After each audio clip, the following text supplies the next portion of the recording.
all your listeners and viewers, and of course to Daddy Mark, David, and Yes. Richard, which makes all this show and all that we do so informative and enjoyable. Great, great. Nice to have you guys back with me. Hello, and let me say, Ruben has seen something positive coming out of my illness.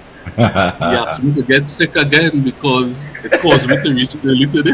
But I didn't want to, Richard, I know you were not well, but I just said, let me not say anything. Yeah. But as you mentioned it, and I know where you are too. Yes, yes, of course you can see the new one behind Karen. I'm home, I'm home. Yes, always the best place to be. Oh, I think so. I think so. Happy to Yes, be back out. This is the first assignment I'm taking since I'm on the road to recovery. I Oh, haven't done seriously. anything else, hmm. believe it or not. Yeah. Wow. So that is a commitment to this platform and our station and to the management of Power 102.1 FM. You Yes. That know, is for sure. That is but for sometimes sure. it's good to be sick because you get such a good rest. Guess it's normal, how I should say, operation in the world. Just like you have Yeah. hurricane and so on to clean up the earth. Sometimes you need to get a little sick to refocus, get a new perspective and replenish your energy differently. Strangely, I feel now I think a lot better than when I was entering into the illness. Hmm. So I think it had some positives there. But I would say to everyone, try your best though. If you have to get the what do you call it, COVID or the influenza, put your hand up for COVID. I Hmm. would recommend COVID any day because it seems to you get your fever and so on, and after 5 days you seem to normalize. But if you get what I had, Jesus, I can tell you, it's Hmm. not a nice one. It ain't I'm a nice sure one. it I was. mean, COVID can't be that deadly. The Prime Minister got it 4 times, and he No, be three, playing three. golf. Don't say four. He got it 3 times, and I think after a few days of having it, he was out playing golf. Hmm. That's what I And there that you with go. Vivian I will Richards. tell anybody if you have to choose, put your hand up for COVID. And then if that is any way to, if you have to use that as any indicator, but we know COVID was very very serious. But if that's an because we actually in China right now, Hmm. over 31,500 people have died in one day in a Yeah. in a city in China, and people are rebelling. If you look at Al Jazeera, they say they've had enough. They've had rioting going on there. They said they can't take What? it. COVID It's still? confined. Huh? COVID Yeah, still?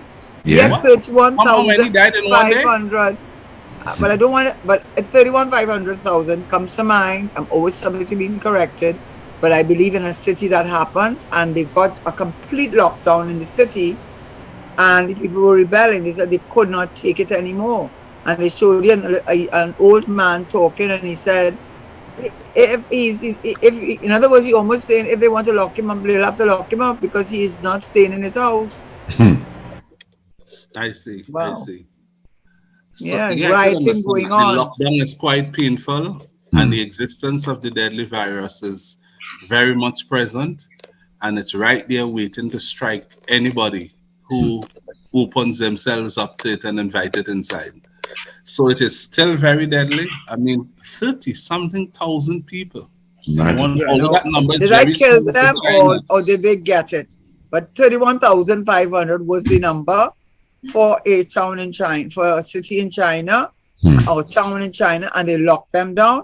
And for the how many weeks, and the people are rebelling. They're actually having rioting in the streets, and Yeah. you're seeing the police in full gear, top to bottom. Usually, if like when you go in for COVID treatment, how they are completely covered.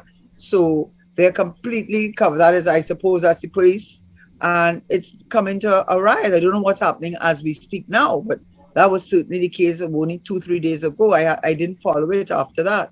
So, That's not good news enough for two reasons, Karen. For the mm-hmm. numbers you just put out, and Yeah, let me also see in Al for the Jazeera. fact that I use Sinopharm, which came out of China. Hmm. I mean, Oh Lord, I can't tell you anything. So I can't comment on that part. But it was very serious, and I was shocked to hear the numbers in China. Let me see. I mean, while we speaking, I could look it up, or even Daddy Mac could look it up. About 31,500 deaths from, maybe not deaths, but cases of COVID in China. But I know that's what we want to talk about today. We have so much to talk about. Yes. Yes? Oh, well, plenty, Karen. So while you look at that, you could set that aside. Plenty in Yes. the political front, you know. I Mm. see the Prime Minister, sick as I am and was, and coming out of it now. I've been paying attention to all the current issues. One of it, you know, I see the Prime Minister talking about you should stay out of P&M business and go and put fillers in your hair. I do actually. So I do But that. in I do any way that at every all, week. was that discriminatory language to the African community? You know of any other You know, group that uses yeah. colors? Do you Isn't know that something? something? Yeah. But I'm interested that you made that point because one, I didn't read the article because based on what his utterances over the last years and more recently, and those of his ministers, I knew wouldn't be anything I wanted to read. And he has I think he's a misogynist in his utterances. I think he comes across like that. So I wasn't going to allow him to take up any space in my universe. But members of my own family, which we have a little, everybody has a little WhatsApp group. And one of my members of my family, who is married to an East Indian, by the way, said that it was not only a misogynistic statement, but racist for him to talk about curlers, because if I was East Indian, he wouldn't have said it. So that started off a whole bacchanal in the family about, yeah. Well, then I told him, anyhow, I'm not going to read it. But it did, well, the point is, whether or not you could take it that way, it was raised as an issue. People did look at it that way. So even if he didn't mean it to mean that way, but I didn't read it, I had no intention of reading it. It's not worth my reading it. I will let the people of Trinidad and Tobago make their judgment on that. I think you're right. I think you are far too much of a classy individual, a person who this country would love to see lead our party in this country, to allow yourself to be drawn into that type of low-level politics. And you understand, if fighting, he want to survive as a leader, and he's right. But he loved the job. But how low would you go to keep that job? When you It's not do only these that. things, It's not only that, yeah. and it's quite wide-spreading. I really don't care what he thinks of me. It really doesn't matter. Neither do I. Yeah, he doesn't In all matter to honesty. me. Yeah, Doesn't matter these to me. fellas have no real input. Look, Harvey Boris. Harvey Oh, Boris yeah, remember the resigned. Harvey.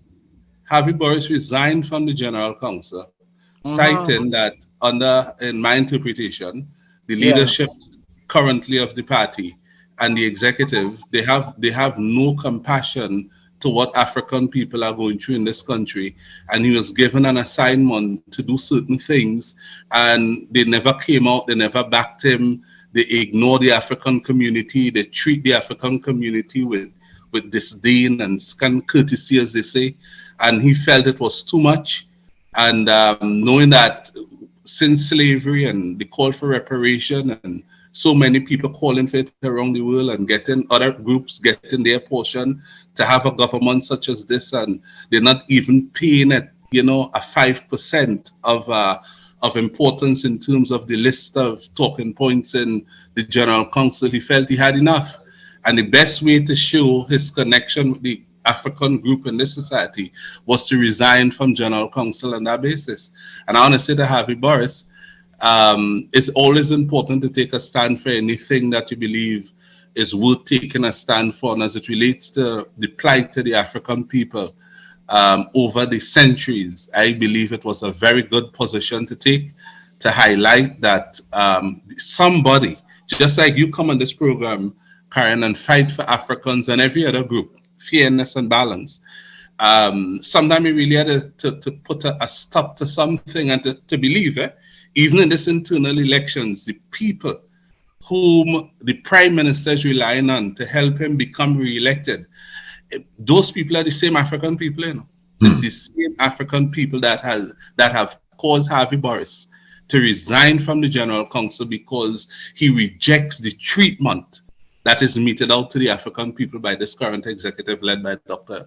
Rao. I think let okay, I just want to make it very clear.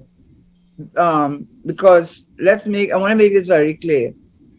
As you rightly said, for everybody, but it is abundantly clear to me that the opportunities for upliftment that could have been given, and I always use entrepreneurship as, and actually I read a whole article about that, and income inequality has done nothing in that regard.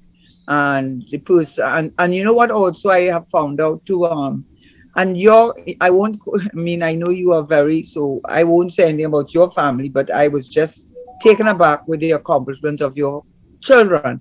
But do you know, every single day I meet Black people whose children are doctors, but they're all abroad.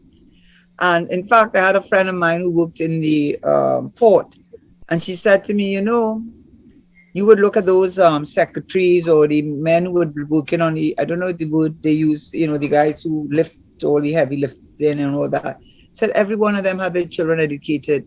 So what I think is, you know, people have to be very careful about painting a brush and giving an impression of people, of Black people, because there are very, very, very many of them coming from very humble homes who have done extraordinarily well. What upsets me, and what continues to upset me, is that when they want to put a negative picture, there could be negative pictures of others, but when you want to put a negative picture, you see, it reminds me of what Nixon did when Nixon was fighting the war, so-called war, what do you call it, the new Jim Crow laws, because the desegregation had come to an end. He had to try and find another way of getting at Black people, and also we call the hippies. And one of the ways he did that is he made, first of all, he dealt with cocaine and crack, and made crack much worse, made it mandatory. But he also did this. He had them go into what they call the inner city, vote for Black people, and bring out a Black person and bring him on the 5 o'clock news. So after a while, everyone associated a Black person with lack of success. But there are hundreds of historically Black schools in the United States. My nephew went to one. They wanted a better known, like Spelman and so on. There's Howard. My brother went to Howard and did medicine from Howard. And he actually told me that one of the most celebrated, if the most celebrated, I can't remember what era of medicine, who taught him and wrote this book that is highly regarded internationally, is a Black man. There's so much that Black people have achieved that we don't even realize it. And so my issue is not about sidelining any group. My issue is not trying to uplift and help people who can do better, because that's what you should be doing, and stop highlighting the negative, because we could highlight the negative about every group if we want, you know. If we want to go down that road, I always say that, every group has its own series of challenges, and still fighting them all. Everyone. So stop me right. Leadership in this country today, and every time they open their mouth, is to bash our people and make it's them. It's not only them. There are others who do that, who use it from the others and pretend. No, this is what upsets me. I'm going to say it to yourself. Yeah. But what upsets me, these so-called intellectuals who pretend to be open-minded, who pretend that they don't see race. But how come whenever they have to show anything that is going to be negative, it is always about a Black person doing something, and when they show it, the opposite is always about, and probably these are Black people, are Trinidadians, at least they're Trinidadians, but they have to tell me about somebody from India. I'm not living in India. Why do you have to always be doing that? I don't understand why. Those are the kinds of subliminal, I don't like that. Let us all unite and be proud of each other and stop trying to pull down and show. There was one man, I'll just give one example. I just didn't answer because by the time I saw it, it was a bit late in the day. But there's one man who has an obsession with race, and I believe he believes in the superiority of the East Indian race based on all his things that he publishes. But he published something that showed about 4 or 5 East Indian girls who had done very well. And it was his message. It was obviously a message of intellectual superiority. That was the message. It was too late for me to ask him. I said, so what do you think about the boys? Do you think the boys are having a problem? Because I noticed there were no boys in there. But he would never want me to say that because he'd understand what I'm trying to say. Leave that alone. Stop the nonsense. We all love Trinidad. We are here and we are Trinidadians. Stop it. Stop trying to pull on each other. And you know what? Some of them, listen, I want somebody to do a study and go to all in Mova and all the so-called depressed areas of this country where the parents may be teachers or be policemen and find out what the level of education of the children. I could bet $1 million that their children are doctors, dentists, lawyers at top of the line, but they're not living in Trinidad. And yet you're making these statements. They don't come home. They stay out. There's a reason why they stay out, because we are so westernized. Some people want to be home with their parents and with their culture, so they come home. But when you want to make those statements, do a proper study. I bet you $1 million. If you go into places like not Blue Range, you know, which in Martina, the houses that they built that all looked alike. And then everybody started making their own look a little different. That was a big thing under Eric Williams, I think. And when you go in Diego Martin now, because anyhow, it's a big. And they named the street after the Miss Universe. You know that Miss Universe is a big street named after Miss Universe. But anyhow, right? But what's the name of that area? Wendy Fitzwilliams Boulevard. Yes, but the area, Diamond Vale. I could bet you $1 million. If you went to every home there and you spoke to the mothers and fathers in those homes, every one of them will tell you their children have a degree, a university degree. I bet you $1 million. It's true. But you know what? We don't talk about that. We go just like Nixon did, and we go to find the negative to put it on the thing for us not to feel good about ourselves. But Nixon wasn't against us. Nixon wasn't black. He didn't like us. He didn't want anything to do with us. What you doing that to your own people for? Yeah. And knowing what you're doing to your own people is not the truth. Of course, it's not the truth. And with that knowledge, you're still doing it. And the question is why? Why would you want to do that? Because you need somebody to do the dirty work, don't you? Somebody's got to do it. Anyway, let's leave that alone. I said enough on that. I wish somebody would do a proper study. And don't will pull out this quality of governance. Yeah. And you know what? You know why I'm saying that? Don't limit to UE Trinidad. My goodness gracious me. Do not live it, because a lot of Trinidadian children who are not East Indian do not go to university here. So if you want to make your statement about tertiary education, go to the parents of these homes, of all homes, and find out what these people's children are doing. Look, up to yesterday, I was in the supermarket and a man was in an ordinary car. And I was talking to him and I said something to him. He said, yeah, I know what you mean. My daughter's a doctor. I said, look, I wouldn't even look at you. I would not have thought that about you, just looking at you. And he just told me that. So anyway, let's leave that topic alone. I think we should. The Prime Minister said some other things. So now that you're here, and he had me mystified, if I may say so, over some of the things that he did say, you're the best person to set the record straight. He came across as trying to convey at least an impression, or at least an inkling of such an impression, that you approach him or somebody to become senator. You know anything about that? Well, somebody did approach me. I was called about it. I don't know if the person published it. I didn't, because I don't listen to them, you know. They don't believe me, but I don't. I really don't listen to them. I don't listen to the radio, and I don't listen to negativity. So I didn't know. So the person called me from one of the media houses and said to me, this is what he said. So I had to listen to what they said he had said. According to the person, they said, and that woman, why she don't come and, but I can't remember exactly what she said, because as I said, I hadn't listened to it myself. And that woman, she said that somebody offered a senatorship. Why she don't come and tell me, come and tell me now, come and say. I think that's what she said. I don't want to be, but I think that was the thing of what she said. So I said, well, it's a very unfortunate thing that you have to refer to my gender. And it's also very unfortunate that having referred to my gender, you refer to it in that manner. But you know, that's who he is, and I guess one is who they are. Is who they are. And with regard to coming to tell him, I don't operate like that. Under cloak of secrecy, going in a room to tell him, I wouldn't take that chance to go. Why would I do that? If I have to say that, I'll come out in the open. And the only reason I haven't come out in the open is because obviously the person came to me, it would be someone who I had a good relationship with, as he would never have approached me. And I don't want to say more than that because I am not enemies. I'm not on speaking. We're not friends as far as I'm concerned anymore, as what I consider. But I'm not an enemy, and I certainly am not about destroying people. And I'm not going to call their name. But what? And they know it's true. They know I'm not lying. He knows it's the truth. You just don't want to. You just want to make bacchanal. Well, let him make bacchanal now. He knows it's true. And I certainly not going in. I think I was told to go in a room to tell him. I'm stupid.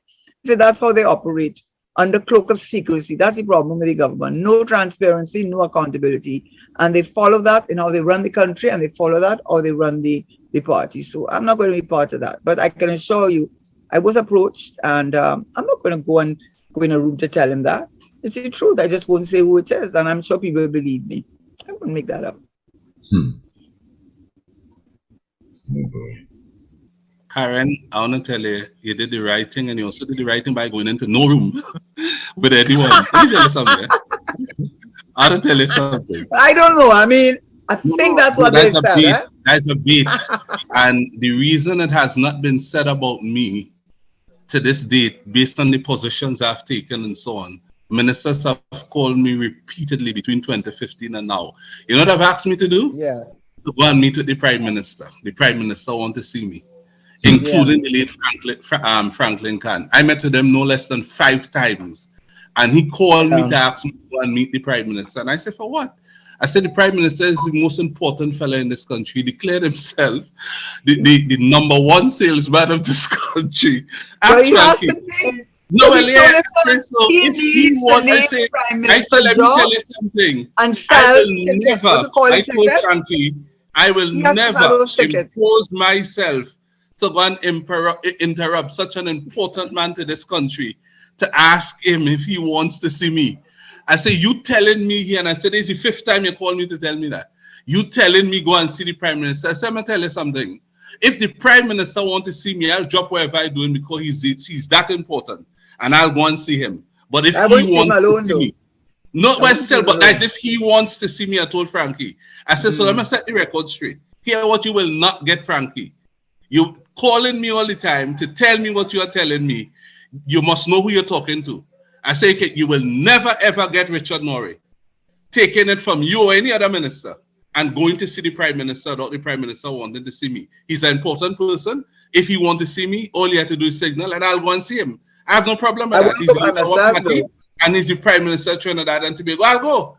But don't call me and ask me to go in search of the Prime Minister to ask him if he wants to see me or that I should see him. I said, I'm not doing that. Now, here was the trick behind it. This is what they feel they have all the political, strategic knowledge. Like they feel you just get up this morning and they could maneuver. As Mr. Manuel just said, they feel they didn't go to school. Yes. Or that you are the latest village idiot. So I had to never call me after that. Never, because he did it once. I explained to him gently. Don't work so, Frankie. Let them call me now. If that's the case, yes, I shall go. He called me next time. I said, Frankie, I'm not doing that. If they want to see me until we reach the 5th time, I said, no. Let me set the record straight because I don't have time to waste. And I had to kind of put it to him candidly, you know? So after that, he never called me again. Now, here was the trick behind that. If I had ever gone, based on my comments that were already on the radio, if I had only gone making a request to see the Prime Minister, by now it would have been on a platform. Richard Noray does be saying all manner of terrible things about me. All I want to know why?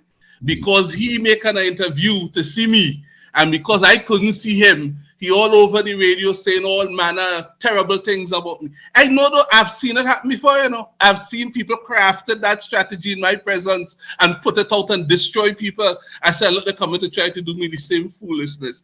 I said to them, try again. So I want to tell you whether you are aware of it or not.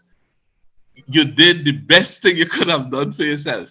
You don't go in no room, don't go in any room or anything like that. I have respect for the leadership, you too.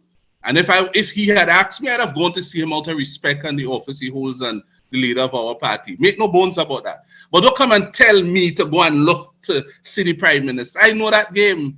And by then I had already announced, as Daddy Mac could tell you, repeatedly, that I wanted to have nothing to do with this administration. I want no office, I want no role, nothing. I made that clear. I don't believe you. I don't believe you. I don't believe you. Right. I don't believe me. No, you know why I said that? What? Richard, you know why I said that? It's a different reason to yours. Yeah. The reason is because, I was a neophyte in a way when I was thrust into the whole first the HCU credit union. That was the first one, which people tend to forget.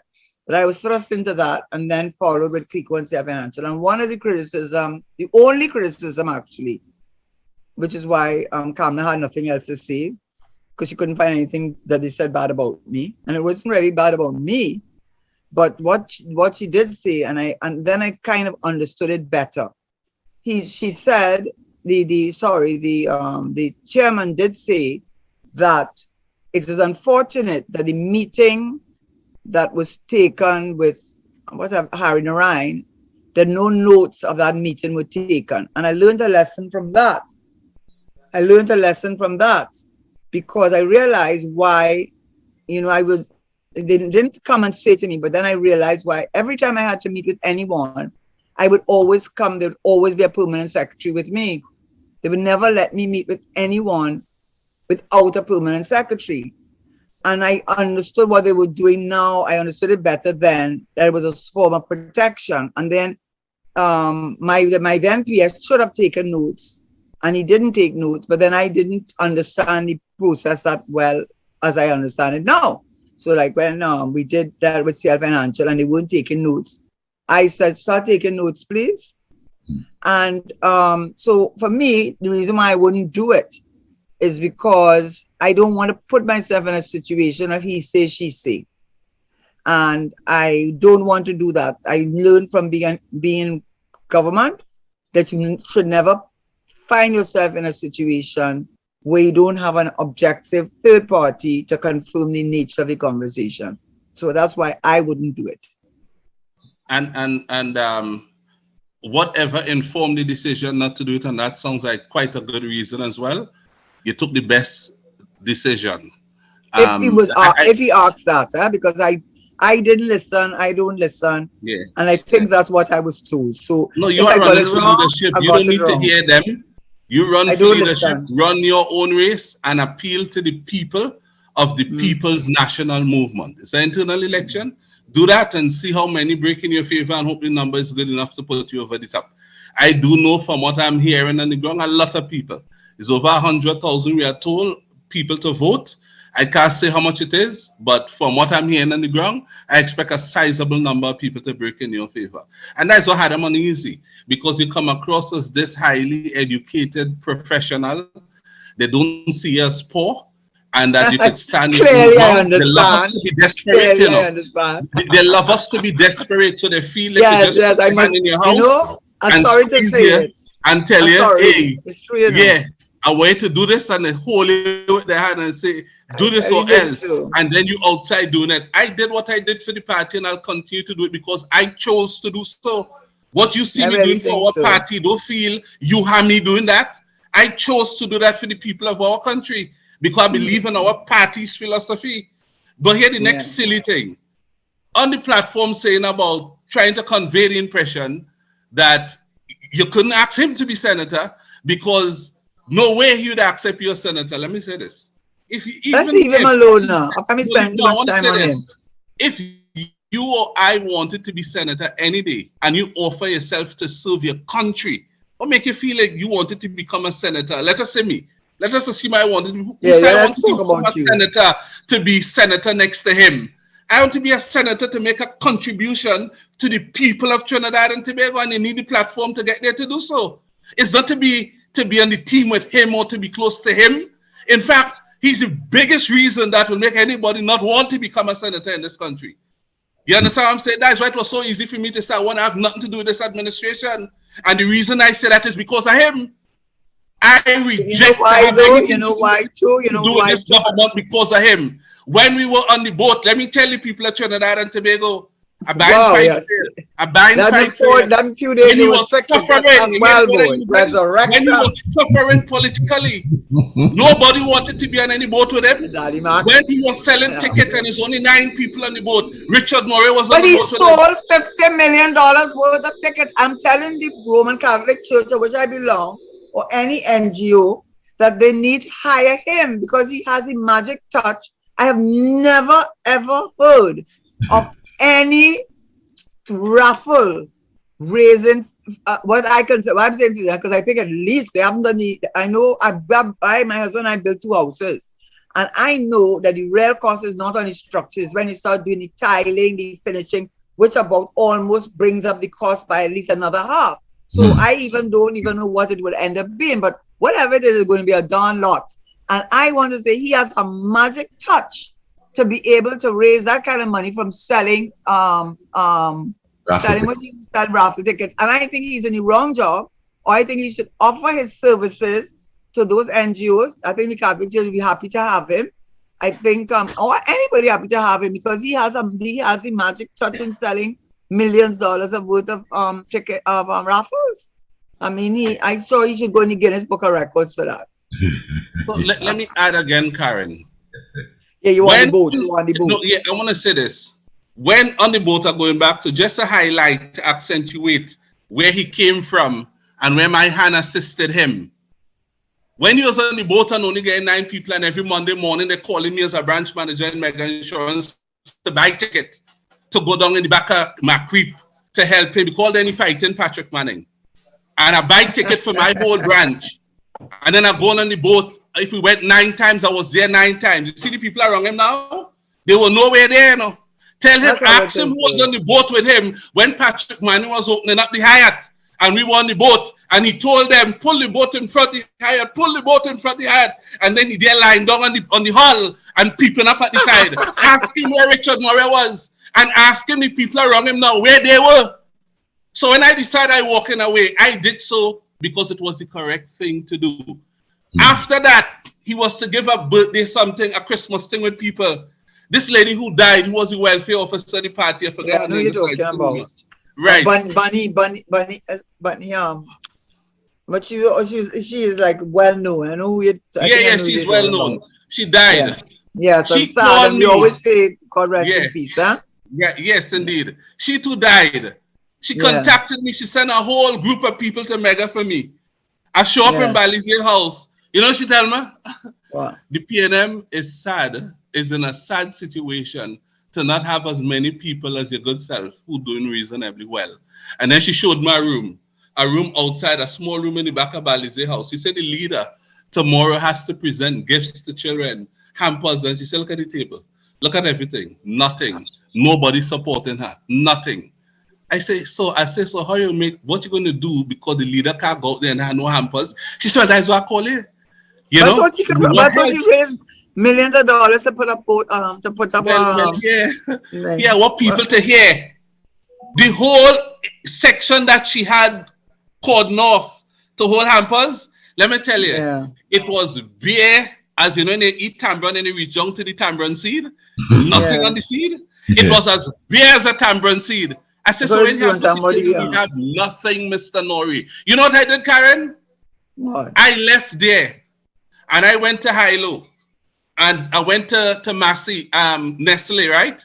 I tell her, let me tell you something. My leader cannot show up tomorrow and have no hampers to put on display.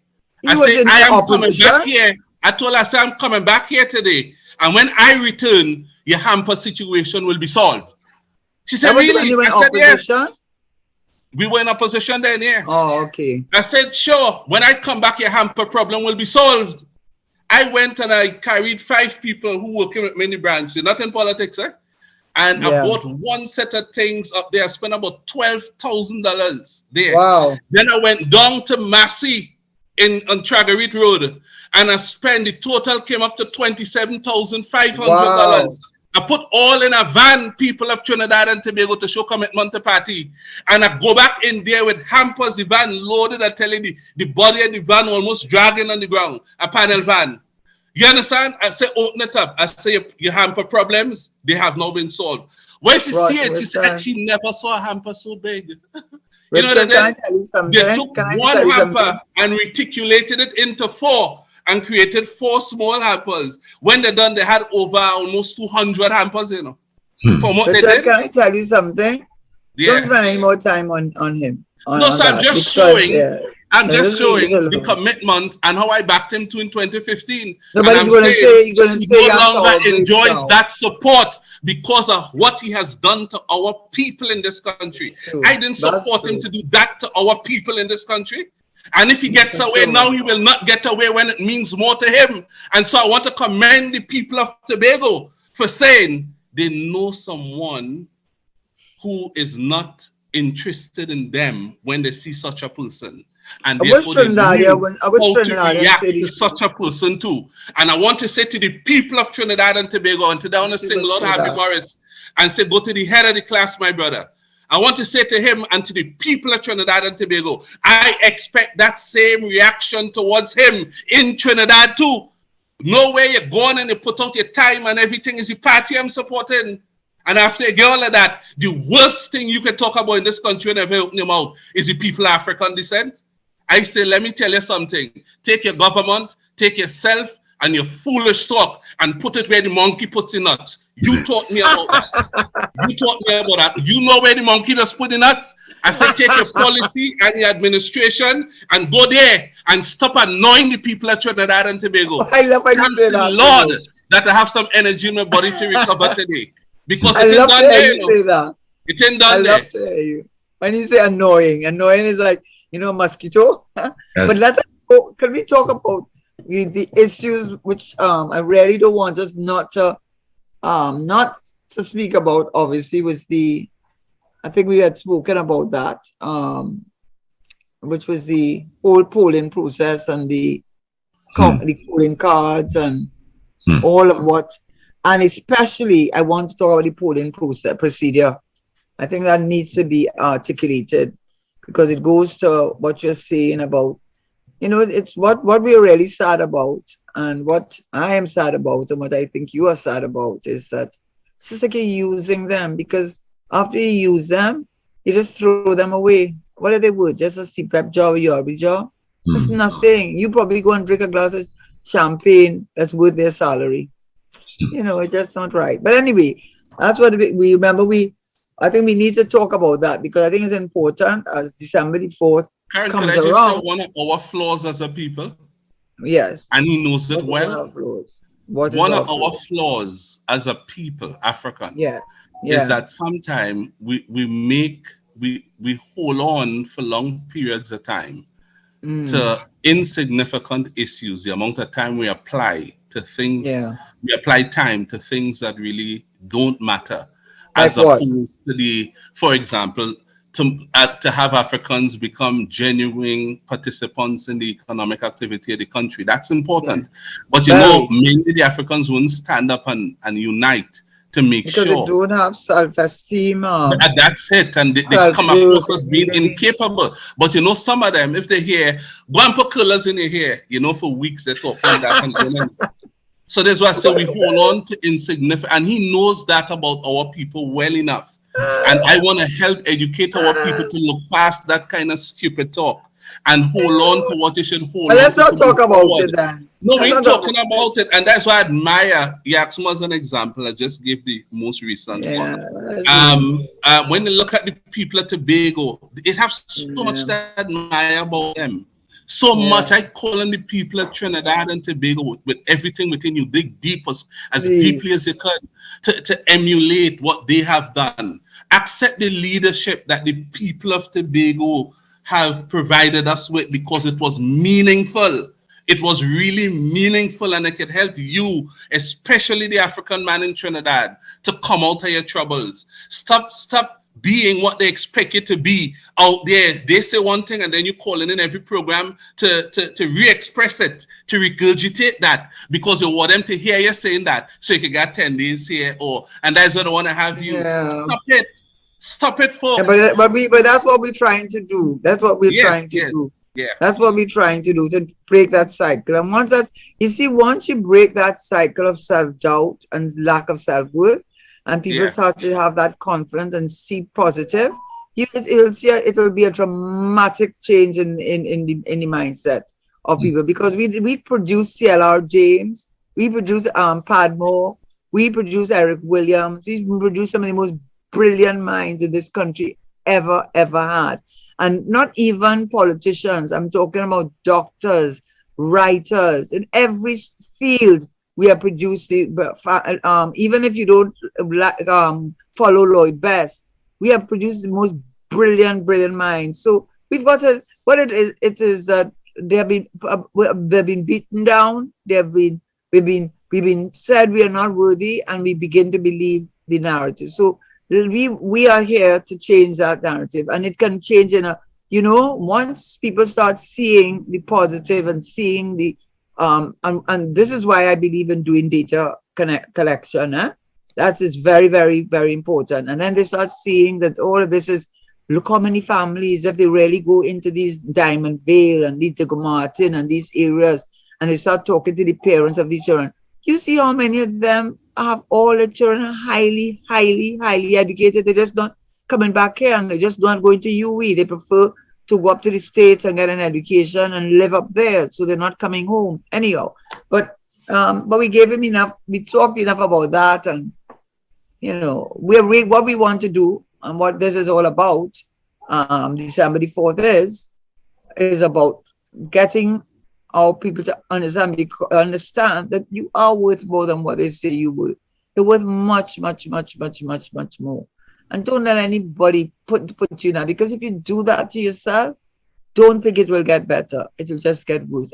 I mean, Maya Angelou says, if a person shows you who they are the first time, believe them. He's showing you who he is. He's showing you who he thinks you are. You think it's going to get better? No. It's not getting any better. So give yourself a chance. Give yourself a chance to see yourself differently, for you to get a chance to see yourself as the entrepreneur that you are, that is within you. It isn't within you. Do you know of the 10 countries, the most progressive countries in the world today, 7 of them are from Africa now? Do you know that? Do you know one of the most highly celebrated and most progressive countries in the world is Rwanda? You know what they're most afraid of? That was the days when CLR James and George Padmore, which was not really his correct name, but he changed it to save his family, all those Tunapuna boys. Do you know, and they're the ones, Ghana became the first independent state in Africa. It was Percy Harris from Dominica, CLR James from Trinidad. It was they made that book story about the hero, all of that. It is we that did it. It is we that did it. And what I want people to know, that don't let them make you feel second class, Queen's Royal College. Don't make them make you feel that way. You're allowing someone to give you a story, and you're using it, and it's coming from the leadership. And we are saying we're going to change it. We're going to change that narrative. And then you're going to see the worth that you have and the ability you have. And all of us, not you alone, all of us. It's not one group, everyone. All of us have. So tell us, Karen, what has been going on in the election? You're fighting, things happening. What happening with the process and the voting? Is all well? Did I send you something about what the Prime Minister had said? Because everybody sends around things, and I wrote the last thing he said. And it was when he was talking about Margaret Thatcher, where when you vote for your leader, it's through the parliament, and 60% wanted her and 30% didn't want her. I think that's what I remembered. But what he said in the end, which struck me, and I think it struck a lot of people, because even if he didn't mean it, that's how people took it. He said, it will be my decision to take careful note of how many people want me to remain. How was he going to do that? So when he said that, I said, but how is he going to do that? How could he know? How are you going to take careful note of who? I mean, if in an election, all you can know is how many people voted for or against, but you can't know who did or did not. Well, then I started finding out why he could say that. And this is why I am very concerned. And I hope all the PNM people, not the ones who, they're committed, and, I have to, and I don't have to respect it, I don't necessarily respect it, but I have to leave it alone. But what I want people to understand why perhaps he could have made that, because I always wondered, how could he make it? It was a very strange thing for him to have said, but this is what my understanding is. What happens with the internal election is this. There's an election clerk. And when you go to vote on it, which is on the 26th and 27th, there's no question the rain and the weather affected it. Let's be frank. It had an impact on it. Nobody could have anticipated that, but it definitely would have impacted the voting. There's no question about it. But the 26th and the 27th were the days that you could vote in advance to the annual convention, where everybody knows where to go, which is Queen's Park, Savannah, unless they've changed it. But I believe that's where we're going. So what you go to the election clerk, and the election clerk checks to see if your name is registered. Once your name is registered, if you were number 30 person to come to that division to vote, you will get the number 30 booklet, because remember, it's not just one person you're voting for, it's a series of persons you're voting for different offices. Then she puts the number 30 on your booklet. That is when your number 30 is put on the booklet. And then on the electoral list that she has, or he has, the number 30 is put next to your name that you crossed out. Okay? So you go and vote, and you vote, and when you finish voting, you put it in the box. When you put it in the box, the number 30 is on your ballot sheet, booklet. All right. At the end of the voting for that day, the master list is given to the election supervisory chairperson, which is Mr. Roberts. So Mr. Roberts will see or can see the number 45, Mary Jane voted. Number 30, John Brown voted. Number 29, Faris Khan voted, and so on and so on. So you're actually able to see against the number of the person who went in that vote, in that so-called secret race, you can actually know who it is that voted in that box. Okay, so that's that. Now we come to the 4th of December. They call out the number. Number 150 voted for Dr. Rowley. Well, they have the list. And they could see, number 150, that's so-and-so, that's Jack Brown. Number 30, voted for Karen Nunez Tesheira.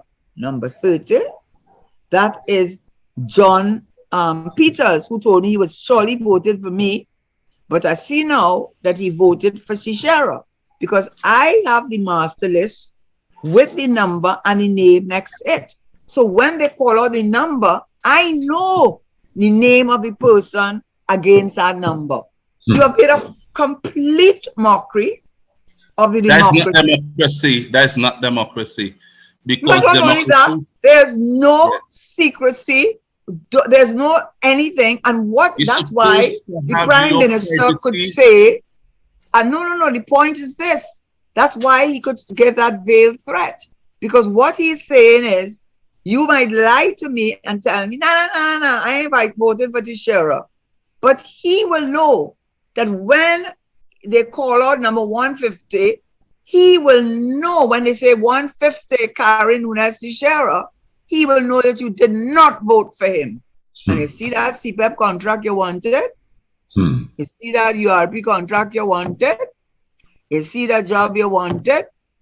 But I will assume that the only reason you want to have that information is to know what to do with it afterwards. And it's to make sure you stay in line. That is completely contrary to transparency, accountability, and all that the democratic society stands for an election. And you do it in running the country, and now you're doing it in running the internal parties election. That is that is so shameful.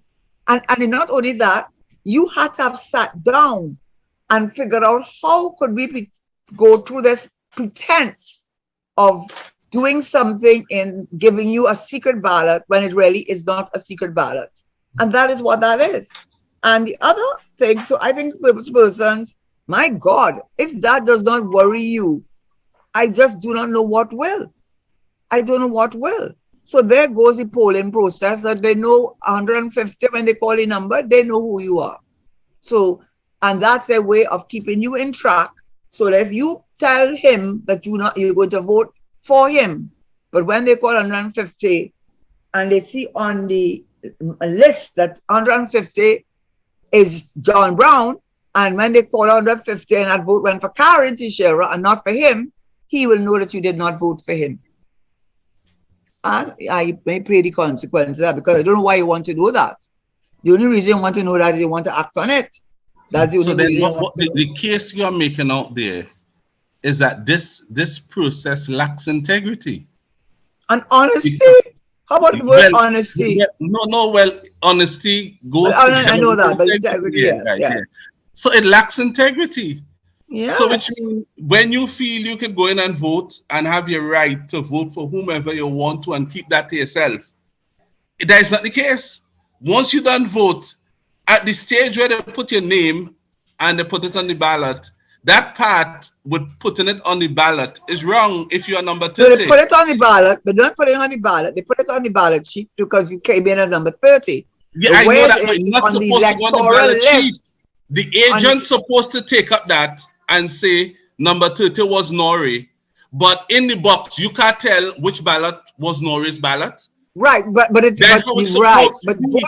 ballot, you could go in that ballot and pick out that ballot and it say number 30, and everybody knows that Noray was number 30, and then you can see how I voted. That could never be democratically correct. And you know who knows that? It is the Electoral Supervisory Committee knows that, because the master list is given to them at the end of the voting day. So when they're calling out numbers and pretending they're going through the idea of our democracy, they already know 150. They know who number 150 is. That is unheard of in a democratic society. So that's one. What they call constructive control, especially for the masses who they know. That's what I call a dictatorship. And want the low-level job. Potential for victimization. You want to work at 10 days or some CPEP? Go and do it, as we go know. As we go know. So right, and you are my chairman. You were sitting down as my chairman of this board, and you think what I'm saying is it gives you the potential information to victimize a person. Karen, if you are correct, this process is not transparent, and it cannot be relied upon. I mean, that is what how you can do that to people. How you can do that to people? Well, I want to say to them, the 100 and how much ever plus, the 100 and something thousand plus, I want to say to them, they had to be real good to try to manage all those people. But and those people at home, they know what they've been through. They know how they feel. Some of them, they head on in the correct way. They say the boxes now would be held by the police. So I don't think they can walk the police not going to hold it. No, the police don't hold it. Let me just correct you on two things. I thought membership is 100,000 membership. And even Martino said that he never said that's how many people vote. Because he said in membership, but the highest number of persons who ever voted in an internal election was 19,000. I guess that's when they went from delegate to one man. It's usually 9,000 people. So it is not 100,000. It's about 12,000 people you're looking at. Now, look at the other point I want to make. It is not the police that hold it. Remember, all the time, we kept asking them, where are you putting the boxes? Who are you? And they're not answering. Well, obviously, before they made the announcement in August, I still think they got that in place. But they delayed and delayed and delayed. But I don't think they delayed it because they had no intention, in my respectful opinion, of doing anything else but keeping the boxes. On the actual date of the injunction was being heard. The actual date on which the injunction was being heard. Somebody told me, gave me the time, was 4:43, because the injunction was supposed to be heard at 10 o'clock in the morning, then they moved it to 4 and then 6, and then 6. At 4:43, according to them, it was when they gave the name of an accounting firm on the actual date of the hearing of the injunction. All those months before, when they were in charge, it was their process. And we kept asking them where the boxes go in. Who asked us? They could never answer us. We delayed, they didn't answer us. On the actual date of the hearing, in the injunction, they give us the name of accounting firm. That and number two, the role of the accounting firm, there are two processes, there are two stages. Let me just take this off.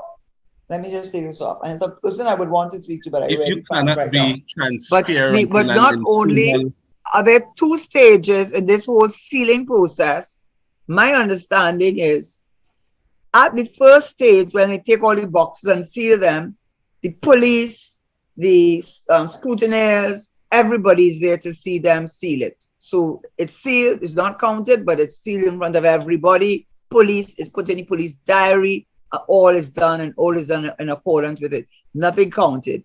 Then there's a second sealing. And the second sealing is with the Mr. Roberts as the head of the supervisory committee and the accounting firm. So the accounting firm, as far as I know, has no part to play in the first part. Their job is to take these boxes away now. So they are not involved in anything except to take the boxes away. At the very last minute, they come with their accounting firm. After August, months, they delayed in telling us what we've been asking for months. So one good thing came out of it. I don't think they ever intended to appoint an accounting firm. That's my opinion. Because if you waited until the day of the injunction to do that, I can only assume you had no intention to do it if were it not for the injunction. The last point I want to make on this is the polling cards. My understanding is the purpose of a polling card, that's in the EBC, when you national election, which is said they want to mirror, but in general, is to tell you what your number is and where to vote. Now, they were supposed to have completed the final list after they went through whatever, the preliminary list, which would then show you that this is where people are and this is the way to vote. Well, if they did that, they obviously could not have done it or done it well. Because if I use myself and I understand them, I have other examples, but I can give my example. I left Bates Trace in St. Augustine since 2000. I have been living in Port of Spain since 2005. I have been voting in EBC every national election in Belmont Secondary School off of Belmont Circular. That's where I have been voting every single time we've had a national vote.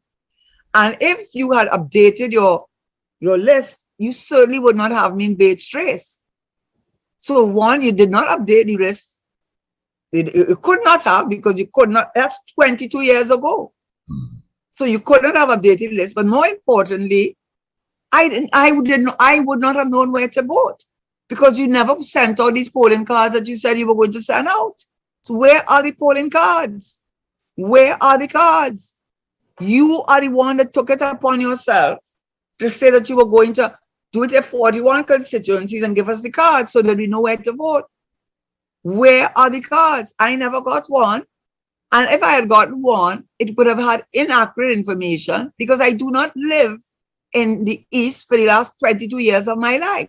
So that whole charade of those 2 days is just what it was. A complete, total waste. And I understand the rain definitely affected it. But when they were doing it, and a week ago, nobody knew that we were going to have the rainfall that we were going to have. And it's therefore, it does not deal with the fact that you did not issue polling cards. The rain didn't stop you from doing that. The rain didn't stop you from putting up the list and updating the list. The rain didn't stop you from appointing a accounting firm long time ago. And the rain didn't have anything to do with you putting my number against my my name on the electoral list and putting the number on which I'm voting on the booklet that I am using to vote on. None of those things have to do with the rain. All those things have to do with a process that is intrinsically flawed and lacking in transparency. And if you can't be open and transparent in the way that you conduct the elections of our party, then that is why you find yourself in the difficulty you find yourself in every area, in particular crime among those. No wonder this country is where it is. And so for the people of Trinidad and Tobago, this is not about fighting on anybody. This is about saving your country. I gave you 3 examples, and I'm not going to listen to the news tomorrow because I don't know what I'll be wearing on my head tomorrow, but I'm not going to be hearing it because he will not be talking to me because I will not be listening. Nor will his little group of, unfortunately, I don't want to say more than that. Others, let me just leave it. The others who also join so I will not listen to them either. So they will be talking to, but I am talking to them, Karen, forgive them, we know them. If tomorrow you emerge as a leader, you would hear how great you are. And from the same ones, forget them, we know them well. You run a race. I hope they will, see the light. Something thousand plus.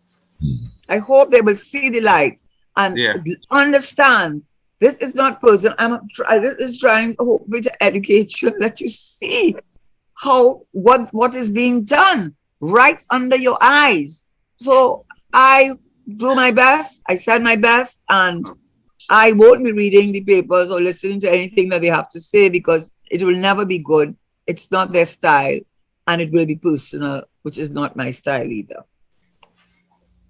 Imagine they have reduced the qualifications to become leader, you know.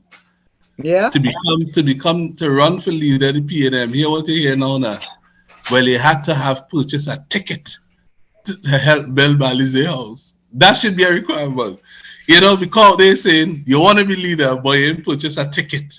So how do they know that? How do they know that?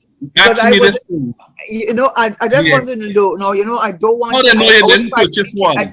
No, but I like to be careful. I like to be careful because I don't want anybody to say I'm not into, because things happened years ago. I was in St. Vincent de Paul. I was very active in the St. Vincent de Paul Society in my community, and there were people in the group who were selling tickets to buy cars and so on. So I can't remember if those tickets, which I did purchase to buy the cars, had anything to do with it. But I am pretty certain that how much million he raised could never be from selling tickets. So, well, let's put it this way: there must have been 2 or 3 people who bought those tickets, and that's what my concern is. That you cannot have a few people running a country and running it against the interest of the majority, and running it, because they have no interest in you, Their interest is return on investment. And he who pays the piper plays the tune. You ever heard that saying? He who pays the piper plays the tune. Piper calls the tune. Yeah. That's right. And there's something called ROI. If you did a little bit of economics, return on investment. And that return on investment is not to help the people of Trinidad and Tobago, but to enrich themselves. And it is between 2015 and now, that point has been made quite clearly. Right. Quite clearly, yeah. So and it's a simple thing. And this is why they have to try to reach out to those who they know wouldn't want to analyze their behaviors that should be analyzed. So they take a whole platform. I listen to them, and you hear the kind of nonsensical things that people saying to try to attract votes, If I had a vote to get them, I'd a tear it up after listening to them, because that can't be what you're presenting to attract my vote. It's distasteful. And coming from somebody who's actually leading the country, If you cannot be, if you can't run a simplistic internal elections with the highest degree of integrity, as Mr. Manning would say, if you can't be honest in the little things, how could you be honest in the big things? If you can't be transparent in the little things, how could people expect you to be transparent in the bigger things? And that is why down the road, you may fight and do what you want internally, but we'll wait and see how that will break. But ultimately, in 2025, the people of Trinidad will have a say as they did in Tobago, and we'll wait and see how that turn out. We'll wait and see. Richard, you are underestimating that this is a little thing. They have a lot at risk. Because if the leadership changes, and that's what they know, if the leadership of the party changes, it's a whole different ball game, and hopefully it will be one that is consistent with what Eric Williams formed the party for, that what we believe in, and there's a lot at stake to ensure that that does not happen, because they want it so, and they don't want anyone to disturb the status quo. And that's I think they pretty well think that since I don't want anything from them, and I have not asked them, I think it all, and I don't need anything from them. I do not want anything from them. I love my country and I love my people, and that's all I want to do, to serve my country. And if that is that was the thing that Mr. Mann used to say was dangerous. He said, dangerous leader is a leader who wants nothing from you, because everybody feels that you have a price. They try to figure out what the price is. And most people can be seduced with power and money after a while. They see it around them and they get seduced by it. And the thing about Patrick Manning, it meant nothing to him. He was just about the country and work, his mind always on the go. And as a leader, for persons who want to have him as a puppet at the end of their string and really be the ones running the country, he frustrated them. When you look at how Mr. Manning ran this country and the vision he had and the wonderful things he did for the people of Trinidad and Tobago, and you look back now, hindsight, they always say thing is 2020. And you look back now and you see the person who challenged him. And some of us, including me, believe that the challenge was based on, better could be done. And when you look back now, they compare what this gentleman was fighting to produce compared to what Mr. Manning was doing for the country. Here now, it's the biggest internal and personal slap you could apply to yourself, because the difference is so huge and wide. How could you have given up what we had for what we have now? There's no comparison. What you have now is close to the worst we have ever experienced in this country, if not the worst. Let's give some people some of the figures off the top of my head. Murders have been the highest under this administration between 2015 and now. They came second highest, and third, I think there was one time it went to 550. What's the murder toll today, Daddy Mac? It's about 540 something, I think. So I thought it passed. Something I read somewhere, somebody said when they killed these 13 or that it actually 550, but maybe I'm not right. I don't want to say. The paper's going to magnify it when it crosses 550. All right. The whole country will become a bit. All right, so I accept that. 540 something. Yeah, but with a whole month plus to go, with a few more days, I think, in November, with about 3 or 4 more murders to reach the highest level ever. That's a big accomplishment of this government. They promised to fix that in 2015, and they're going to rack up now the highest ever. The third and fourth highest ever. It's a big part of the record. And it's not the fourth highest level, no, it's not that. No, well, the highest will not be him. The highest will be, it was 2008. That will fall to second. And then it was 2019, which was 238. So the 2019 has already been surpassed. So the one to surpass is 2008. If they surpass 2008, it will be the highest in the recorded history of Trinidad. And this is what I'm saying. So it will be the highest. Then you will have 2017 and 2018, where they stand right now, second and third. So he would now have the highest and the third and fourth That is Oh, what I he see will what you're have. saying. And this is Yeah, that's yes, what and you're this is saying. the guy who's a no-nonsense fella who was going to fix this country for us. In 2015, he said they were going to fix the Forex issue. Remember the whole thing with Jawala and all that kind of thing? Hmm. Well, oh God. Well, I let's leave this sue them and video won. today, I tell you, me given the role I play, I had to buy Forex on the street, just to get a But, couple hundred. You believe that? I mean, but you come know, on. It's but you worse know today what than was it was the then. but what was the terrible thing about Joala Rambra? And I don't hold any brief him at all. But he won on two grounds. He won on the issue of judicial review, meaning that he asked the court to look to review the decision of the Standard Bank and the to which would work together work with the Minister of Finance, because that's what the Standard Bank Act. He doesn't act without the advice of the Minister of Finance. So he won on judicial review to review the decision, and then he won on the breach of contract. He No, won on the the breach part I of was referring contract. to Joala is they were saying he had under his watch allowed another company or somebody else Yes, to that's correct. participate, right, in giving That's out or correct. distributing Forex. And That's that if correct. we had gotten in, we'd have fixed it right away and Forex would start back to flow to the people of Trinidad and Tobago. We was making the argument, if you had to go away, you can't get a $500 to travel with. We were making that argument in 2015 before the general election. You mean you couldn't get You you mean you couldn't get it?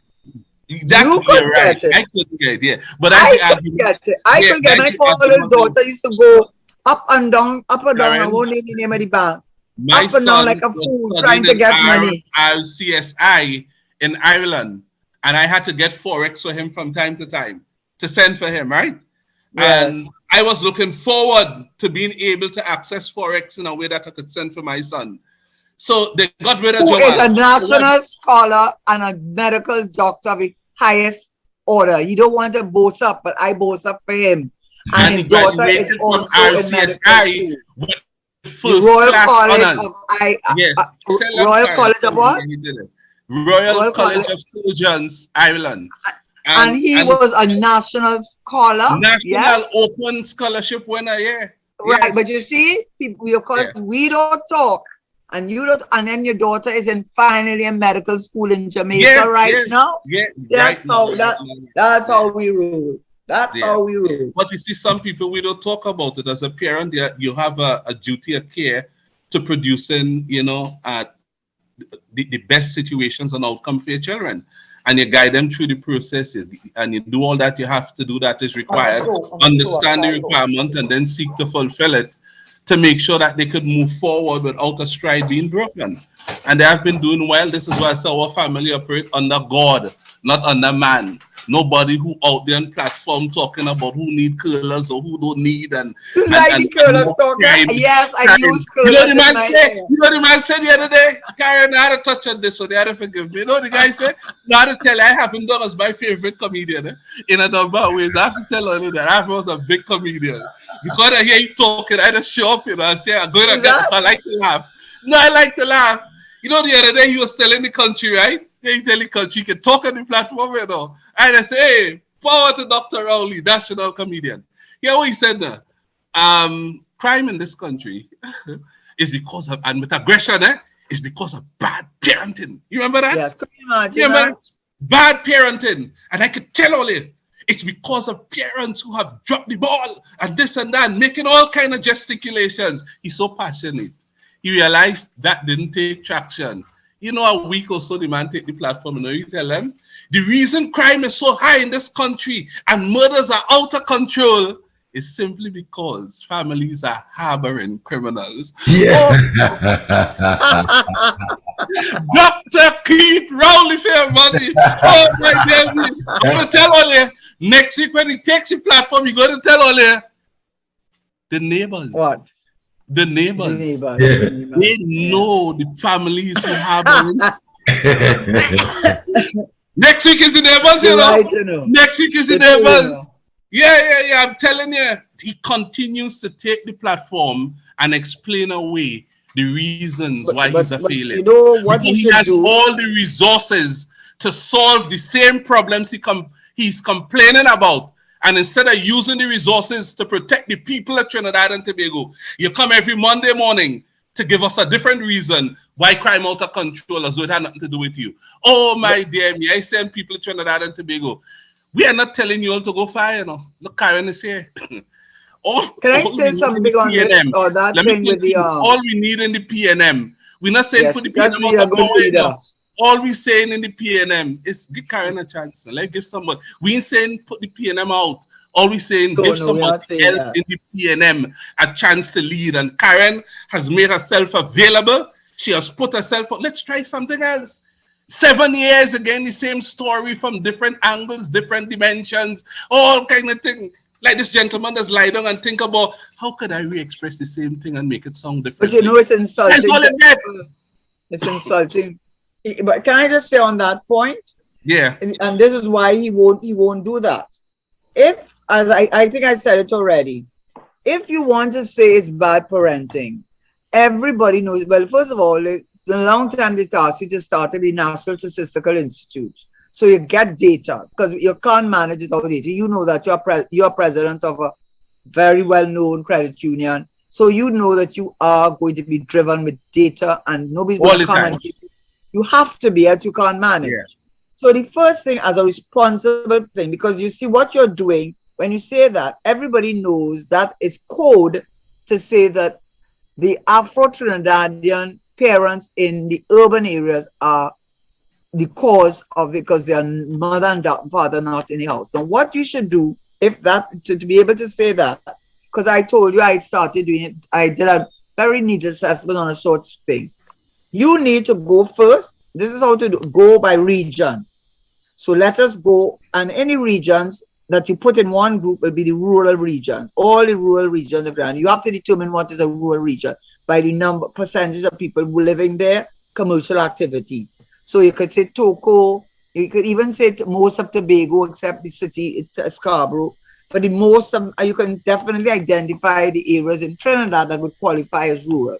Once you qualify the rural, then you can qualify the urban. And that could be pretty easy because we know that in the municipality, when you look at the corporations, you have the boroughs and we have the cities. So you can more or less know straight away those would qualify as urban. So now you have gotten the urban and now you've gotten the regional. Now the next thing you're going to do is you're going to look at the unemployment levels in the rural communities and in the urban areas. And then you're going to find out, as I did find out, the unemployment level in rural communities is extremely high. Then you're going to find out the level of poverty in the rural and urban areas. And you're going to find out in the rural areas, the level of poverty is extremely high. I told you they have young men who have to go out in the bush to collect things to go and sell at the roadside. So you know there's high poverty. You know there's high unemployment in the rural areas. Then you look to see the parents. How many parents is at home? Then you find out in these rural communities, most of them, many of them, it's single parents. And maybe they have 1, 2, 3 children, but they're single parents. And then the most important thing to satisfy your theory is the violence in those rural communities, violent murder and non-violent crime. And guess what you're going to find out? They have no murders in those communities, little or no violent crimes in those communities. And those are the communities with poverty, high unemployment, and single parents. There goes your stupid theory. There goes your stupid theory, right? So then instead of going and making it about having one parent in the house, that alone will dispel your theory and you did not even put it to any scientific basis, but it is to destroy the self-esteem of the so-called urban youth. So if in the urban communities you have the same problems as I said in rural, but the violence is high, then you have to ask yourself, why is it that they have the same problems as the rural communities, but there's no violence in the rural communities where they're single parents? What is the difference? You know what is the difference? The difference is that in the urban communities, Tim Hammersmith wrote about it, you know. Tim Hammersmith came out straight and said it's the cocaine and guns and money laundering are the cause of our corruption and crime in this country. We didn't beat around the bush, you know. So then you have to ask yourself, what is it about an urban community as opposed to a rural community with very similar circumstances that causes there to be violence? You know why? Because that's usually you're going in Palo Seco or in La Brea to go and do recruiting. First of all, everybody poor, everybody living simple lives, all our neighbors looking out for each other. If the boys taking a little marijuana and then kicking ball in the evening, you can't recruit there because everybody look out for each other. You go in the urban communities where they do not have that level of protection. And not only that, they're sitting down and seeing big cars, big houses, big money spending, and they know because they're working for these people where their money coming from. You know what I was told? I won't say who told me, but it was a good source. So because not that they told me to secret, but I just prefer not to say it until they say it. The person said, "What is coming out? What is happening?" I think I may have said it already. What is being created now is two kinds of gangs. The gangs that work for those who are outside the community, rich ones and are able to recruit easily because these are vulnerable communities. They do not have gatekeepers to protect them from the recruitment. And then what is happening, they're the other set that's saying, wait, I'm not working for anybody. I'm not working for anybody to working for the 10,000 when I can make it myself. I'm not going and bringing guns to bring it in for them. I'm going to bring in my own guns. That's what happened. It's a strange comparison to make, but that's what happened in the music industry with people like Beyonce and her husband, who decided a lot of the black performers now have their own record labels and they produce for themselves. They no longer work for things, forget a pittance or to get a royalty. They own it. So unfortunately, that is what you're now seeing emerging, according to this person who knew what they were talking about. He says, what you're seeing emerging now are two types of gangs. The gangs who are working for those from outside as usual, because they're very vulnerable. And who blame, you think any URP job, paying $2,800 a year in a month, I'm not even sure if I'm getting another job, could ever compete with me carrying some cocaine up the road for $10,000? In which lifetime? In which lifetime? Right? So what is happening? What I was told is there are gangs now that saying, I am not working for you. I'm going to create my own dynasty within these communities. And that is what is happening now.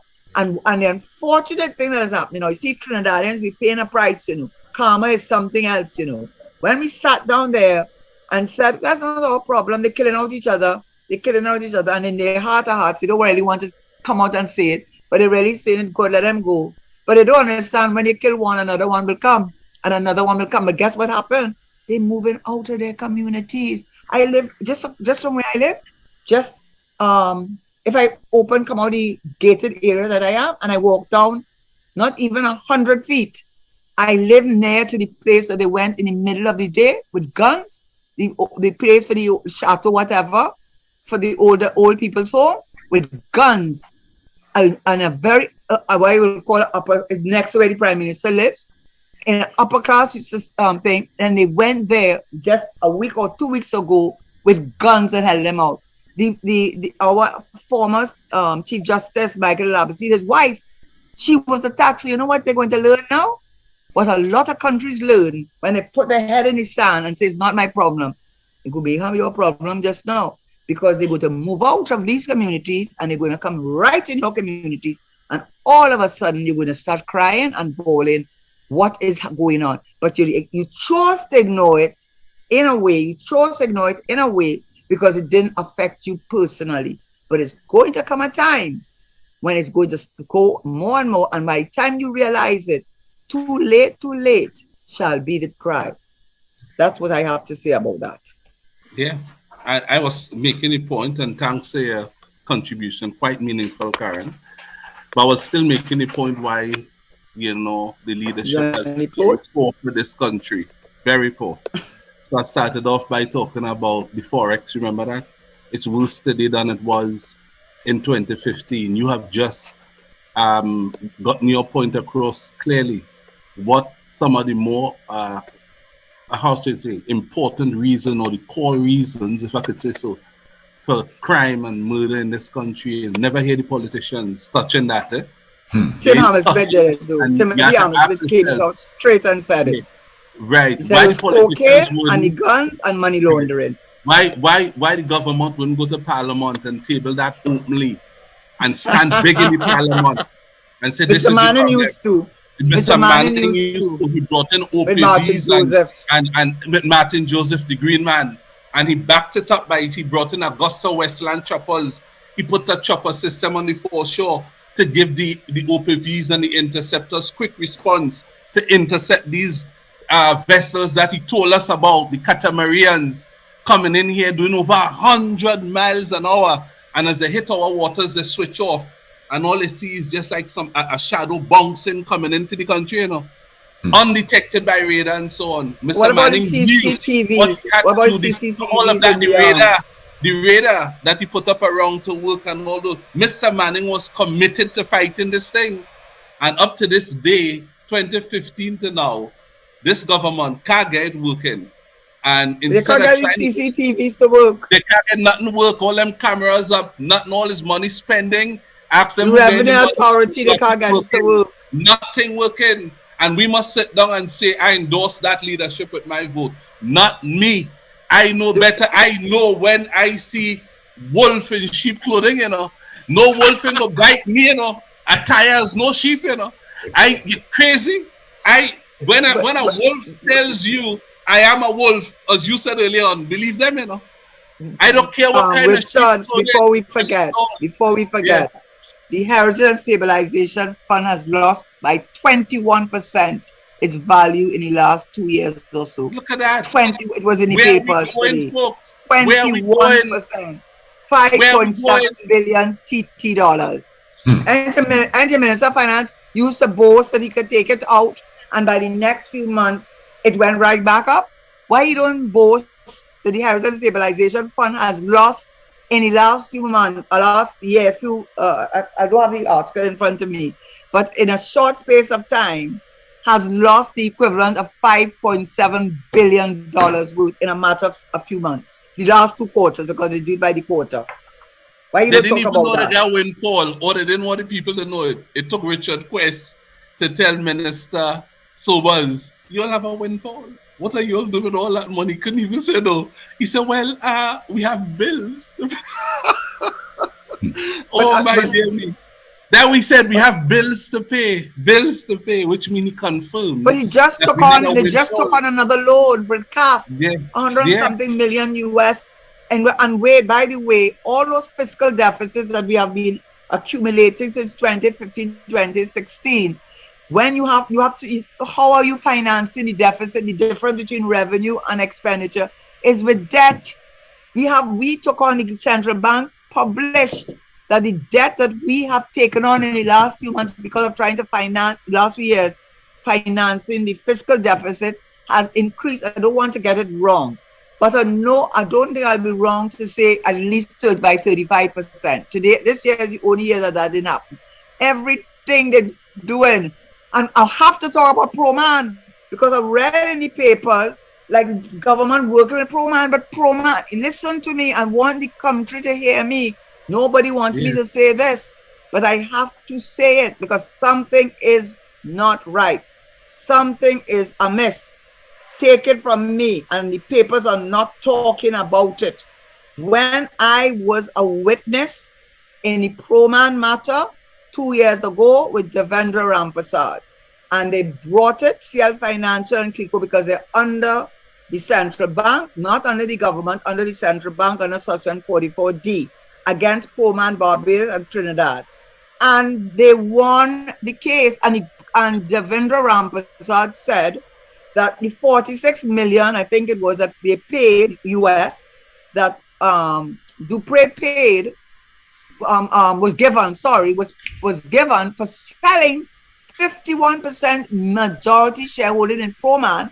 He set aside that agreement, and he also said that all the dividends that have accumulated since 2009 to date that Proman must pay to CL. You know what that means? I am positive that CL Financial and Clico have more than paid off their debt to the government. But guess what? The government, I saw in today's papers, I have not seen any indication that the government has taken back over the majority shareholding in Proman, which is worth over $100 billion now, I understand. And not only have they not taken it over, you have to ask yourself, why? You know what I feel is why? Because if they did it, whatever monies Clico and CL Financial owes the government to come out of the MOU, they can more than pay it back with the value of the Proman shares and the dividends that have been paid. Why won't they release Clico and CL Financial, and why won't they give effect to the decision of Justice Rampersad, who said that Proman they must pay Proman the $46 million US, and Proman must hand back the 51% majority shareholding to CL Financial and Clico, and Proman is to pay all the dividends from 2009 to date that they have accumulated by their unlawful holding of 51% of Proman. But the government has said nothing. I see them posing with Proman as if they have no intention of taking back, giving Proman back to CL Financial. And the reason I believe they don't want to do that is because the cash cow will disappear. Who else will give them the cash? The Angostura is CL Financial. You should have been on this show with me since. You should have been What on is this that? show with me. You should have been on this show with me since 2015. No, but I want the government to answer that question. No, you're right. Why haven't they done it? You know how many times I've asked that question? And you know how many times I've gotten radio silence? And you know Stuart Young and the Prime Minister went up to Germany to see to talk to Proman. What are they doing? Take back the share. Let Proman deduct the $46 million from the value, the actual value of the shares in 2009, which was something like 100 and something million. So in fact, when you offset it, they have money for you. Then collect the dividends from 2009, and then CL Financial, I am sure, based on what they owe the government, they would more than be able to pay them back. But you know what they're doing? The same thing that Clico did same thing Lawrence did to Clico, using Clico as a cash cow. In my view, the government is using Proman as a cash cow because they do not want to let it go. Because if they let it go, they have to let go Angostura. They have to let go a lot, and they want to sell up as much as they can to who they want to. PL Marines, Trinity Mall. But I do not understand. I do not. But could you ask the Prime Minister to answer that question, why they have not done it? They have not answered me, you know. All the lands in Tobago, they would know why, and why they didn't want to reevaluate them. They would know why. But you know, but Richard, the people of Trinidad have themselves to blame. Why are you not insisting all those people on all these WhatsApp groups that have all the intellectuals who could talk about every single thing? Why won't any of them ask the government why they have not done as the judgment of the court has said? I don't think and it has not been appealed. Take back the 51% shareholding, and then you would have to release CL Financial and Clico, and then you will no longer have your cash cow anymore. Why does everybody have nothing to say? This is why this country is in the mess it is. Up to now, this is over a year. Who have big business too and want some more CL and they're running up to Germany, you know. They're running up. I told you, Stuart Young and the Prime Minister had gone to Germany and spoken to Proman. What are they doing that? Give back Clico and CL Financial what is theirs. And once you do that, and the dividends that are owed to them, I am sure that is enough for them to release them from the MOU, which I signed. Karen, they could have done that since CL Financial put out a payback plan for 120 days. I know that. You're right. And they're going to pay it back in 120 days. Yeah. With the lands in Tobago, they're going to put cash in terms of billions, and what they were going to do with home construction. And but that is all what you're going to do. And they refused it. They showed in 120 days, we will settle the matter at the expense of a big part of the conglomerate. So they're willing to shrink it to settle the matter with the government. The government Yeah, but refused. Richard, the difference is this.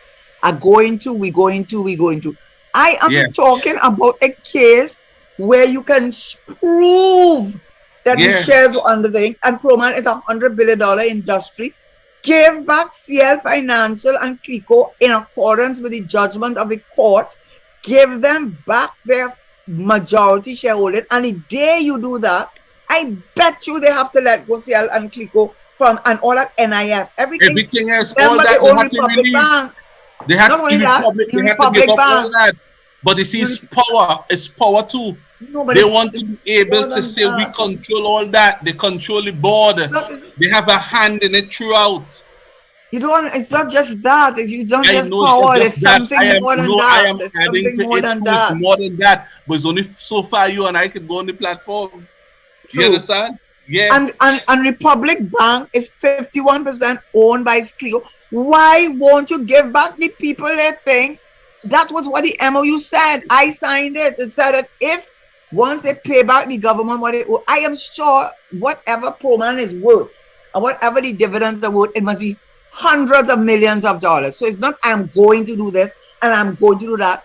There is the money. Give them back their thing. But you see, when you do that, all that NIF that they have, they'll have to take Angostura off of it.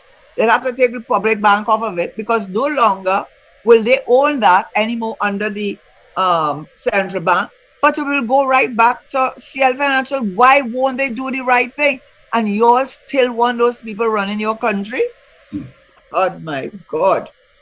It's a painful Oh thing. my God! Peter It's shaming. Proman was on the show quite a few times in 2015, 2016. Yeah, but that's a different And all time. the others, and I know. I'm just saying that to say, since then we were discussing this thing, and we brought all the documents here, and we went through it at length. It was proven that the government could have been paid off, but they didn't want this to. This is not a question. They didn't want, and you are now accentuating the point why they didn't want to be paid off, because they want to have it the way they have it right now for whatever reason.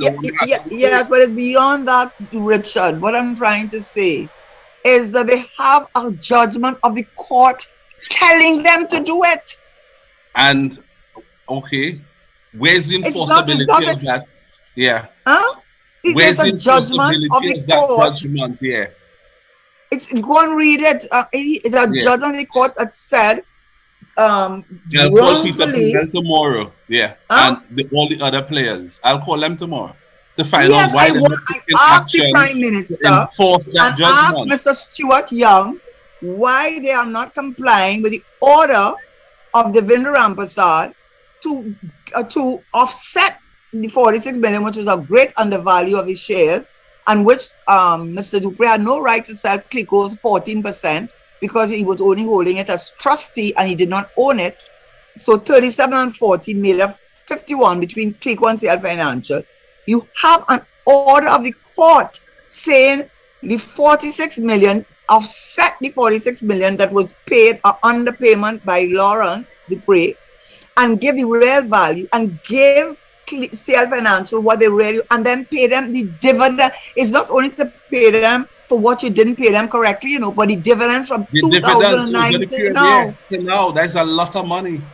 And so, and therefore, under the MOU which I signed, the condition of the CL Financial not getting their businesses back is they had to pay back the government. But that judgment alone, they should be able to pay them. So why is Stuart Young and the Prime Minister going to Germany to talk to Proman? And why are they posing with Proman and talking about methanol and what they're going to do with methanol? It's not your shares.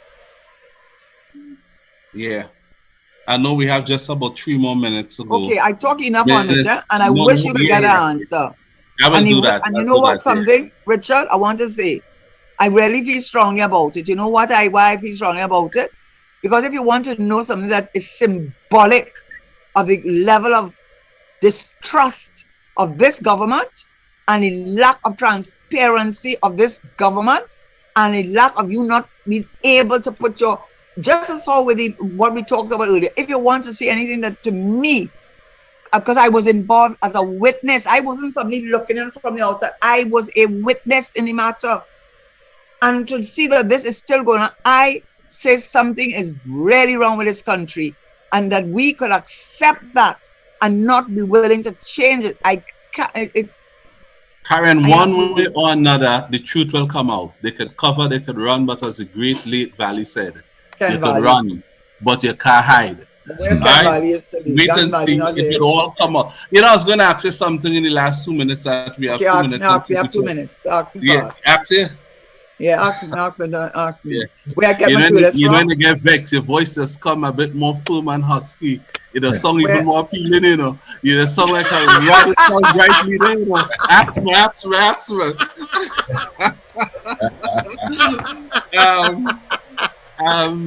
You know, ministers everything. Gary and there's Sobers, a minister of nothing to her. We won't say Gary Sobers, you in this party, you have made so many different contributions to our party and the country as a minister. This guy just came in from wherever he came from. I remember the first time he represented our party. He was first representing Dr. Raulina Mate. So I know PNM people, and I know he's not one from the time and the struggles we came through. You know, this guy audaciously stated the other night that you should rock so. Who are you? Rock what so. What makes you do? Rock so. How you react to that? You try to be young, you're not young. Your name is young, but you're not young. You're trying to talk to young people talk. Rock so. You're not young. You might have the young name, but you're not young. That's all I will say to that. Listen, it's sad. The same strategy they used the other day with the boats, you know, and they suffered the people at Tobago, but the people at Tobago responded. And they used that problem they created to go and spend one set of money and buy some boat and that kind of thing. But the people in Tobago saw through them. The people, yes, that's what they did to them. They saw through them. Yes. It's the same thing. It's the same thing they try now again with the road repair. As soon as the rain gone, they're going to come. They allow the roads to deteriorate. They do all kind of things. And now they're going to spend $6 million. I mean, Jesus, you think people see through that? But you know, as we conclude, just on a lighter side, so that don't matter. I in Tobago just before I fell sick. I took a one-way standby to get to Tobago, right? Because I'm meeting in Tobago. I know you have to go back, right? I didn't have a secured position on the plane spot to come back. I know I had to go on standby again or head to the port. No way I was getting out of Tobago on standby.